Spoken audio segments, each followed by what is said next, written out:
Keep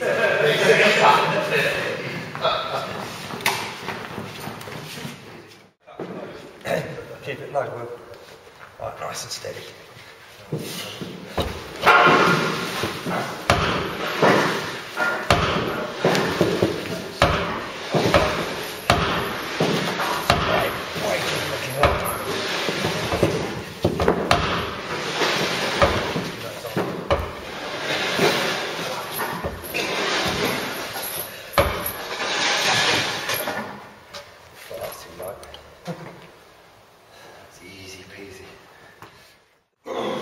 Go straight up.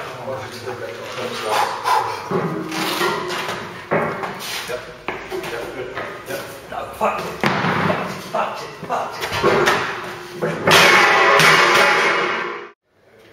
Here you go, 170 Farmers, Paul Woods, in training at the cell. Come on, Paul.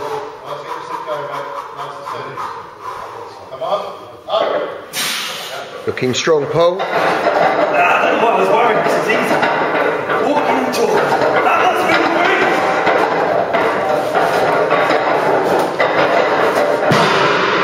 How's that feel, Paul?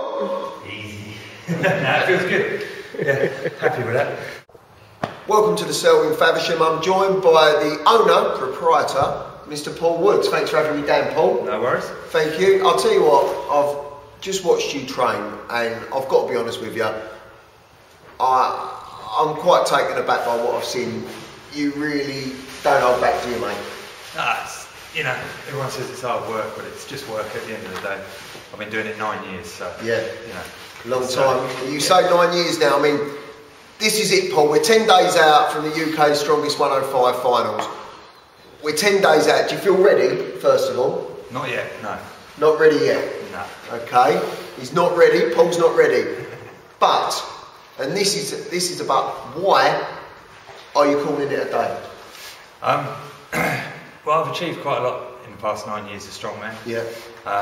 I was turned 40 a couple of weeks ago. Yeah. And I just feel there's other things I want to do with my life. I'd like to do some triathlons, some more triathlons, shall I say. And I've got a few crazy ideas of things I want to sort of put myself through. Yeah. And I do get the impression after watching you train that you are quite crazy. I hope you don't mind me saying. I do want to get out of your life, but you do come across like, you know, a crank. Yeah, well, you know, you got to step back and laugh at yourself. Of course you have. Because we're a bunch of sweaty men lifting weights at the end of the day. Yeah, you are. You can't take it too seriously, otherwise, well, then it does get silly. So of course it does. It's nice that you don't take yourself too serious. You got to enjoy it, because if you don't enjoy it, then there ain't no point in doing this. No, that's for sure. I mean, let's talk historically for a minute, if you don't mind. What titles have you? Because I was going to look you up on the internet and see exactly what titles, but I wouldn't be able to remember them all, Paul, because you've had so many. So I mean, what have you? What's your titles? If you could run through a few for us. Right, from right. I think the first competition I ever won, which was 2003, was South Coast Strongest Man, which was a novice competition. Yep. And then, like the next year, I sort of qualified, Southern qualifier to the England's, and then I was on Britain's Strongest Man in 2004. Massive achievement, mate. Yeah, that was a bit of a shock. That all came a bit quick. Yeah. And 4 weeks after that, I was at the IFSA 105 kilo Britain's Strongest Man. Right. Which Darren Sadler won and I came second. Yeah. And then I had a bad injury. 2005 wasn't a bad year. I won the UK South England Strongest Man. Yeah. Qualified for the England's. Again, massive achievement. Yeah, and then from there, I went from the England's. I qualified for the finals over in Ireland. Why else did I do that? Did you not suffer any injury between? Because I mean, in 2005, I was kind of all right. I felt bomb-proof. I did about, I think, 12 or 13 competitions in about 14 weeks. Yeah. Me and Terry Holland won the Lock Meadows team competition that year. Had quite a few good results in sort of local competitions. And then I'm trying to think, what did we do after that? 2006, not a great year. Injury? Yeah, I tore both patella tendons, had 10% tears in both knees, suffered a lot.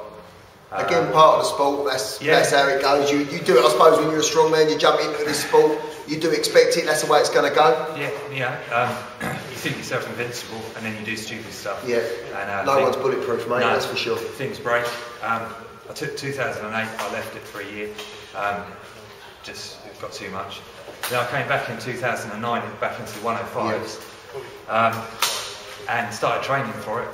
I started reading up on the internet of all the other guys were lifting. Yeah. And if I'm honest, I thought I was just going to get destroyed because everyone said they were lifting massive weights. And lucky for me, they were all lying. Yeah. So so I won the South qualifier. I won Britain's Strongest Man. I won UK's Strongest Man. I was lucky. I went over to Holland, did a two-man team with John Hobson. Yeah. Came second out there. Yeah. That's an achievement again. Yeah, that was good. And then in December, I went to the World's Strongest Man. Which was a bit of an eye-opener. That must have been the pinnacle, and it was at the pinnacle of your career. Yeah, that was. I mean, I was really keen to go out there and stuff.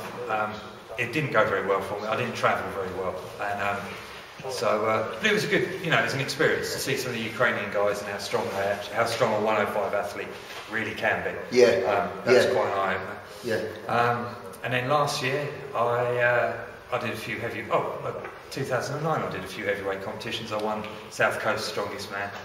And then this year... Some strong boys going that South Coast, that's what that was a bit surprising.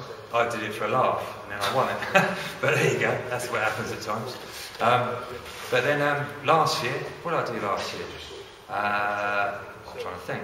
I won England's Strongest Man and UK Strongest Man. UK Team Strongest Man with Simon Cowdrey. What else did I do? Oh, won a competition at Muscle Inc, heavyweight competition. So you can understand why I was struggling when I said I wanted to talk about some of the competitions that he's entered, he's won, and a little bit of his history. You can understand why I was getting a little bit flustered, because never in a million years would I have remembered all this, and because, There's still a few I think I've forgotten, but it doesn't matter.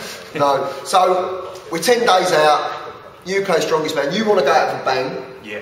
You want to win this competition. You're making no bones about that. No. You want to win. Yeah. Are you going to win? Yeah, I think I stand a good chance. Yeah. I do. I mean, I haven't prepared quite as well as I was, say, last year. Yeah. But I'm starting to get it back together again. Yeah. And, I've got some stiff competition this year. I'm not taking it lightly. Listen, there's some strong boys in it. I've looked at the competitor list now. It's out. It's available. There's some strong boys in it. There's some tough boys there. And I'll tell you what, there's going to be 14 other people in this competition that are going to want to spoil your party. Yeah. And you are like Marmite, if you don't mind me saying. They either love you or they hate you. And there's more haters out there than lovers at the minute. So that's true. Well, listen, I wish you all the best of luck with it, Paul. I really do. I've watched you train. The one thing I get out of watching Paul train is that he really prepares well, and he's a thinker as well as having all the muscles and everything else. He's a thinker, and you're not going to go into this half-hearted, mate, are you? You've got a game plan. Yeah, you'd have to be a fool to take this competition as like a joke. It's 9 events. A lot of guys have been talking about it on the internet and stuff. I don't think they've fully understood the whole competition. Yeah. They're talking about the real basic stuff. There's some really... It's like 2 competitions in one, isn't it? 9 events. I mean, that's it. There's some pretty nasty events, as a few people have found out recently as they've been training them and stuff. And I mean, at the end of the day, if you're the strongest man, you're going to win. Simple as that. I mean, this really is. I mean, this is a competition of all competitions, because this is... 9 events. I said it to Sean Kennedy when I was talking to him the other day. 9 events. How do you prepare yourself for that? He says you don't. What's your view on that? Do you think can you get yourself half prepared for it? Or I mean, pick and choose your events, Paul. Maybe. Yeah, I think you just got to have a sensible game plan. 9 events. If you can complete all 9 events and finish. Yeah. What an achievement. I think that's a massive achievement. I haven't seen another competition in this country this year where it's been 9 events. No. So I just think, you've got to be sensible. Can't all be your events as well, Paul, can they? Well, I was accused of fixing it for myself, but I mean, there's 9 events, and anyone knows me, I can't press for toffee, and there's 2 pressing events. So you've stuck it in there. You've put it there.